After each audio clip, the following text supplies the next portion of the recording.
My mom yelled, "You're just a parasite." Then she tossed out my bags and told me to go. I left without saying a word. 3 weeks later, my dad called in a panic. "Why is our account frozen?" I simply replied, "Ask the parasite." Then chaos erupted. Hey, Reddit. It began on a Tuesday, one of those dull, gray days when the sky feels heavy and the tension seems to cling to your skin. I had just returned home from another miserable day at my temporary job, the kind that barely covers gas, let alone student loans or groceries. I was still living with my parents at 26, not because I was lazy or aimless, but because life had stacked the odds against me from the start. I graduated right into a recession and lost 2 jobs in a row due to layoffs. I tried everything: side jobs, remote work, even manual labor on weekends. I paid rent, bought my own food, and contributed to utilities whenever I could, but none of that ever seemed to matter to my mom. That day, I walked into a battlefield. My mom was already waiting in the living room, arms crossed, her face twisted in that familiar scowl that told me I wasn't getting to the next 5 minutes without a verbal attack. She didn't even wait for me to set my bag down. She just launched into it, accusing me of mooching off them, of being a grown man without pride, of dragging the family down. I tried to explain that I was actively applying for better jobs, go to interviews, that I was genuinely trying, but she didn't want to hear it. She shouted that I was just a parasite living off them, as if I was some pest draining her life away. Then, in one furious motion, she grabbed the duffel bag I kept by the closet, stuffed with emergency clothes, and hurled it out the front door like it was garbage. My dad didn't say anything. He sat at the dining table, pretending to read the newspaper, his knuckles white as he gripped the edges. I locked eyes with him for a moment, just a moment, and in that instant, I knew I couldn't stay. There was nothing left to fight for, no home to hold on to, no warmth in that house. So I picked up my bag, looked at both of them, and walked out. I didn't slam the door. I didn't shout back.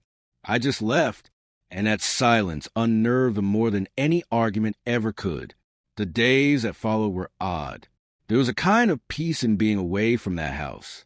Even though I was sleeping on a friend's couch without a real plan, I woke up early, applied for jobs, took walks to clear my mind, and finally let myself breathe. For the first time in months, I wasn't tiptoeing around. I wasn't getting glared at during dinner or side-eyed during commercials featuring successful people buying homes and driving luxury cars. My friend Caleb didn't pry much. He just handed me a blanket and a spare key and let me be. We talked sometimes, mostly about music or old memories, but not about my mom or dad. That topic felt toxic, like mentioning them would send me spiraling. But deep inside, a quiet anger was building. I kept asking myself, how did I end up being treated like the issue in a house where I did nothing but try? What really broke me wasn't the words my mom shouted. It was the years behind them. The years I spent being the dependable one. The son who fixed their phones, managed their online bills, set up their streaming accounts, printed their tickets, taught them how to send emails, and never once asked for recognition. I didn't party. I didn't bring trouble home. I just kept my head down and did what I believed was right. Yet somehow, I was still viewed as a burden. When my younger brother crashed his car while drunk last year, they bailed him out and said boys make mistakes. When my older sister dropped out of college and moved around to 3 different cities in a year, they supported her pursuit of her dreams. But I was the one who got labeled a parasite for needing time to recover after being chewed up and spit out by a system that promised opportunity, but delivered disappointment. So, while they slept soundly in their ignorance, I took the quiet steps necessary to untangle myself from their lives. I logged into our shared bank account. Yes, shared. When I moved back home, my dad wanted me to help manage bills. So I became a secondary account holder with full access. It was meant to make things easier, and for years it did. But now, it was the last thread tying me to them, and I couldn't let it dangle. I removed myself from the account with proper verification, flagged a couple of questionable automatic payments they never noticed, and requested the bank freeze all pending changes until the primary account holder, my dad, confirmed them. It was simple cybersecurity, but to them, It would feel like a grenade exploding in their finances. 3 weeks after the blow-up, the call came. I was in Caleb's kitchen reheating leftover pasta when my phone started buzzing. It was my dad. I stared at the screen, thumb hovering, uncertain if I even wanted to answer. I let it ring. On the third call I picked up, his voice was frantic, high-pitched in a way I hadn't heard since Grandma's funeral. "Why is our account frozen? Why can't I pay the bills? What the hell did you do?" I could hear my mom shouting in the background, furious and blaming him, blaming me, blaming everyone but herself. I let him rant for almost 2 full minutes. Then I calmly said, "Ask the parasite," and hung up. The silence afterward was blissful, but I knew that wouldn't be the end of it. 2 days later, I received an email. Their lawyer claimed I had caused disruption. Apparently, I had weaponized access. They were trying to twist the story and portray me as some tech-savvy manipulator who intentionally harmed his poor aging parents. I laughed, literally laughed.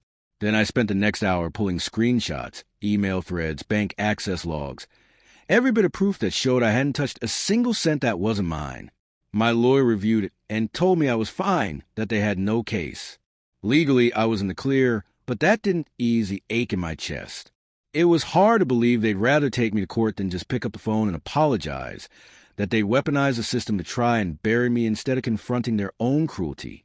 That night, I stood outside on Caleb's tiny balcony, staring at the city lights, thinking about all the years I bent over backward for their approval, all the birthdays I spent fixing Wi-Fi, all the times I sat through arguments, silently absorbing blame for things I never caused. And now I was finally out, but I didn't feel free. Not yet, because something told me this was just the beginning. They pushed me, and I'd finally push back. But I knew my mom wouldn't let this end in silence. She needed someone to destroy. This time, she had chosen me. But what she didn't realize was that I had chosen myself too. And I was ready for what came next. The fallout came faster than I expected. 1 minute, I was a so-called parasite living under their roof, unworthy of basic respect. And the next, I was public enemy number 1, dragged through group chats, whispered about by extended family, and painted as the ungrateful son who turned against his own blood. I didn't even know how quickly gossip spread in our family until my cousin Sarah texted me in a panic, asking if I really emptied my parents' bank account and vanished. That was when I realized my parents weren't just angry. They were rewriting the story. In their version, I was a villain. Not the struggling son who worked himself to the bone, not the one who kept their finances afloat when they didn't understand how online banking even worked, but a monster who destroyed everything out of spite. It was surreal. I watched the narrative twist and mutate like a virus. One aunt blocked me on Facebook. Another left a passive-aggressive voicemail about how families should stick together even when it's tough. I didn't respond. I didn't have to, because for the first time in my life, I had proof, real hard evidence of every bill I paid, every login I made, every notification I sent them. I compiled it all into a folder titled, "In Case They Try Anything," and kept it backed up in 3 places. But I didn't share it. Not yet. Because while they were busy spinning their web of lies, I had something better than revenge. I had direction. And I had finally landed a job. It wasn't just any job either. It was a solid IT position at a mid-sized firm. Nothing glamorous, but steady, secure, and exactly what I'd been working toward. I accepted the offer with a quiet smile, packed up Caleb's couch, and moved into a small but decent apartment with just enough space for my computer, a mattress, and a table. It wasn't much, but it was mine. No one could throw me out of it. No one could call me a burden in my own home. And as I stood in that empty living room on my first night, surrounded by silence, I realized that this was peace. Not the kind that comes from people tolerating you, but the kind you build for yourself when the world turns its back and you keep walking. Meanwhile, my parents were imploding. I didn't even have to ask. Word spread quickly. My dad's business account had been linked to the frozen personal account, and without access, he missed 2 vendor payments. His credit line got flagged. His car lease was rejected. They were scrambling, drowning in confusion, and still too proud to admit the mess they were in was partly their own doing.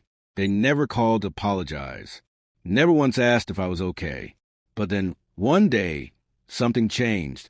I receive a call, not from my dad or my mom, but from my sister, the same sister who once laughed when I got fired, who used to mock me for not moving out. Her voice on the line was thin, quieter than I'd ever heard it. She said, Dad was in the hospital, stress-induced heart palpitations. He collapsed during a client meeting and was rushed to the ER. The doctor said he was lucky. It could have been worse. Just like that, the fury I'd carried in my chest for weeks wavered because he might have sat there and let Mom throw me out without saying a word. But he was still my father. He'd been weak, yes, but not malicious, unlike her. I thanked my sister, asked which hospital, and debated going. In the end, I didn't. Not because I didn't care, but because I knew my presence would only ignite another firestorm. Instead, I did the one thing none of them expected. I sent flowers. No note, no message, just white lilies, the same kind he sent me when I graduated.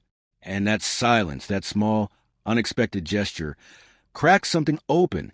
2 days later, my dad texted, no accusations, no blame, just a message that read, I'm sorry, you didn't deserve what happened. Can we talk? I stared at that message for a long time. My instinct was to ignore it to protect the fragile peace I'd built. But then I thought of the man who used to sneak me extra cash when Mom cut my allowance. The one who stayed up helping me with algebra even though he barely passed high school. The man who, when sober and quiet, once told me I was the smartest person he knew. So I agreed to meet him alone. We sat across from each other at a quiet diner. He looked older, more tired than I remembered. The silence between us was thick, but not angry, just heavy. He apologized again. Said he should have stood up for me, that he let his fear of confrontation turn him into a coward.